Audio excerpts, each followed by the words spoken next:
Olá pessoal, nesse vídeo hoje a gente vai ver como extrair curvas de nível de um MDE utilizando o QGIS para chegar no resultado mais ou menos como esse aqui. Se você ainda não está inscrito no canal, aproveita e já se inscreve enquanto a gente roda a vinheta.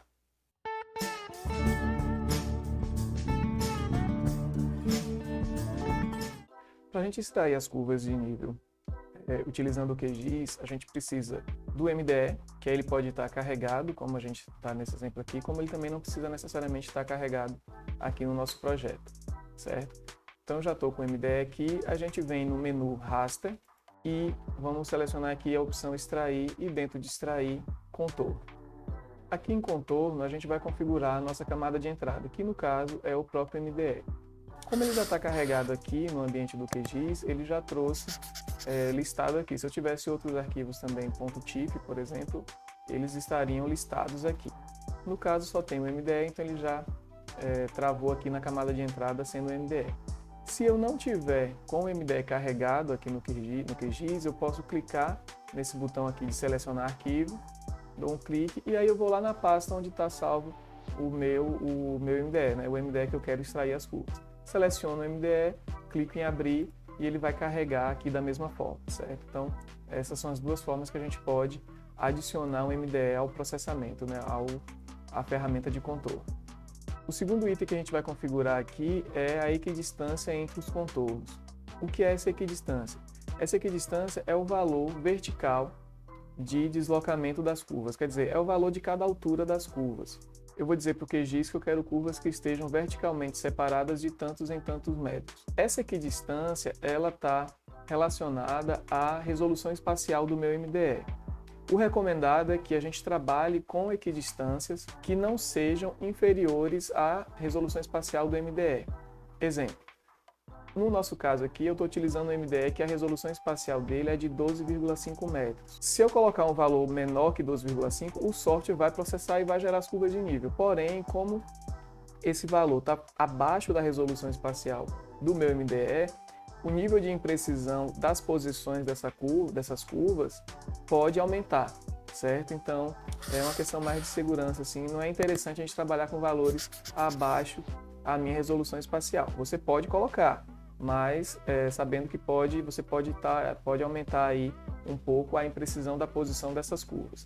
No caso aqui, eu poderia trabalhar com valores a partir de 12,5 metros, certo? 12,5, 15 metros, 20 metros, que aí o nível de precisão da posição dessas curvas já seria um pouco melhor, porque ele estaria trabalhando com grupos de informações que já estão registradas dentro do MDE, certo? Então eu vou colocar aqui 12,5, do nosso exemplo.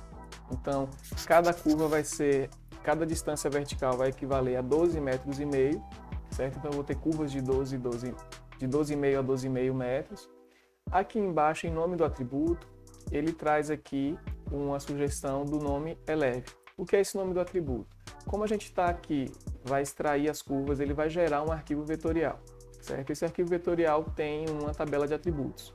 O software vai criar um campo nessa tabela de atributos onde serão registradas as informações das elevações, das alturas das curvas, né? Então você pode manter esse nome aqui, eleve, ou você pode também alterar, isso fica opcional. Eu vou colocar aqui cota, certo? Então vou deixar aqui. E o último parâmetro que a gente pode configurar é a própria saída, certo? Como eu falei, ele vai gerar um arquivo vetorial, então por padrão ele está salvando aqui como arquivo temporário, mas se eu já quiser salvar um arquivo definitivo, eu posso vir aqui nesse botão, dou um clique e ele vai me dar as opções, salvar em arquivo temporário, que é o que já está, como eu posso salvar no arquivo. Eu vou clicar aqui em salvar no arquivo, e aí a gente vai definir o nome e onde será salvo esse arquivo, além do formato. Eu vou colocar aqui curvas de nível 2, curvas nível, vou colocar aqui 2, e o formato eu vou manter shapefile. Mas se eu não quisesse salvar em shape, quisesse salvar em algum outro formato, eu tenho essas opções aqui, certo? Basta eu clicar no próprio campo do formato, ele vai me dar aqui todas as opções disponíveis para o formato vetorial. Então, selecionei aqui shapefile, clico em gravar. Então já está configurado aqui a nossa ferramenta contorno. Agora basta clicar em executar e aguardar o processamento. Esse processamento ele vai variar um pouco o tempo dele de acordo com a área que você está processando, e aí também tem um pouco a ver com a velocidade de processamento de cada máquina, certo? Então pode ser que ele demore um pouco, pode ser que ele não demore quase nada. Então eu vou clicar aqui em executar e aguardar o processamento.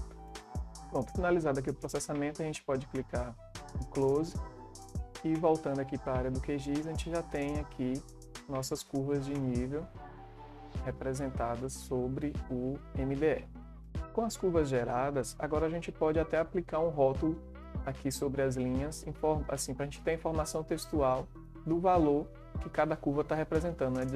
Da altura que cada curva está representando. Então a gente volta aqui a gente vai aqui na camada vetorial e vamos acessar as propriedades. Dentro da tela das propriedades, a gente vem aqui na aba rótulos. Caso você não esteja aqui, basta clicar em rótulos e vir para a aba. Aqui na opção não rotular, a gente vai dar um clique no campo e selecionar a opção rótulo simples. Bom, aqui ele já habilitou algumas ferramentas de edição que a gente pode configurar, certo? Texto, formatação, buffer, fundo. Para o nosso exemplo aqui, eu quero mostrar apenas a posição, certo? Mas antes da gente definir a posição, eu preciso dizer qual o campo que eu vou buscar o valor que será representado nos meus textos. Então aqui em valor, ele vai trazer todos os atributos existentes na tabela da minha camada vetorial, na minha tabela de atributos. Então a gente quer que ele represente o valor do campo cota, que é aquele campo que a gente definiu como com o nome para o armazenamento da informação das alturas. Então defini aqui que o campo cota, no caso ele vai ser o nome que vocês definiram no processamento de vocês, e venho aqui em posição. Aqui em posição a gente vai definir apenas duas coisas para esse exemplo. Primeiro eu vou dizer se eu quero que o meu texto esteja em paralelo, curvado ou horizontal em relação ao meu vetor, certo? No caso aqui eu quero que seja curvado, quer dizer que o texto vai acompanhar a curvatura das curvas, e aqui em posições permitidas, ele está trazendo aqui por padrão que o texto ficará acima da linha. Eu quero que ele esteja exatamente na linha, então eu vou clicar aqui em na linha, e quando ele ativar aqui acima da linha, eu vou desmarcar a opção acima da linha e deixar apenas na linha, certo? Então dou um OK. Quando a gente retorna aqui, eu tenho agora os valores das elevações representadas por cada curva, expresso textualmente em cada curva. Então é isso, a extração de curvas de nível no QGIS é um procedimento simples, porém a gente tem aquelas observações, a questão da resolução espacial, principalmente para a gente se atentar a isso quando for configurar a equidistância das curvas, mas não é um processo complicado. Espero que o vídeo tenha ajudado. Se você ainda não está inscrito no canal, aproveita, já se inscreve, ative as notificações e continue acompanhando nossos conteúdos aqui pelo YouTube. Até a próxima!